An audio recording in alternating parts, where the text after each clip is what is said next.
Il dira « Je suis votre Dieu ». Et des milliards le croient. Le Dajjal. Le premier des 10 grands signes de la fin du monde. La plus grande épreuve que l'humanité n'ait jamais connue. À tel point que le prophète sallallahu alayhi wa sallam a dit à Omar, si vous entendez qu'il est dans une terre, fuyez. Il se présentera comme un sauveur, un homme de paix, un leader mondial. Il aura le regard d'un fou, mais le discours d'un prophète. Il dira, je suis le Messie, puis je suis votre Seigneur. Et là, il fera des choses que personne d'autre ne peut faire. Il ira vers les nations, les invitera. Ils le croiront. Il leur donnera à la pluie de tomber. Elle tombera. Leurs récoltes pousseront. Leurs bêtes donneront du lait. Mais ceux qui refusent de le suivre seront frappés par la faim. Il montrera un homme qui l'aura tué, puis le fera revivre. Et les foules crieront, c'est lui notre Seigneur.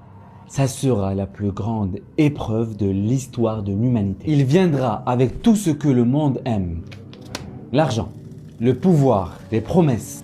Il séduira les ignorants, égarera les faibles. Et pourtant, ça sera la plus grande épreuve de l'histoire de l'humanité. Le prophète sallallahu alayhi wa sallam en détail. Borgne, un œil comme un raisin pourri. Et entre ses deux yeux, kafara, mécréant. Il n'y aura aucun pays où il ne foulera. Mais quand il essaiera de rentrer à la Mecque et à Médine, Allah Azza wa Jalla enverra des anges pour l'en empêcher. Ils garderont les entrées et l'empêcheront d'y pénétrer. Et il restera 40 jours. Le premier comme une année, le second comme un mois, le troisième comme une semaine. Puis les jours reprendront. Et le chaos s'installera jusqu'à ce que Dieu, l'unique, enverra Isa, Jésus, fils de Maryam, pour nous sauver. Il est le seul qui est capable de le vaincre. Les musulmans se lèveront à ses côtés. Ils le combattront et ils tueront le Dajjal. Mais alors qu'on pensera que, alhamdoulilah, tout est fini, Isa ibn Maryam fera face à une nouvelle épreuve. Des créatures que même lui ne pourra pas arrêter. Alors abonne-toi pour découvrir la suite dans le prochain épisode. Il lira.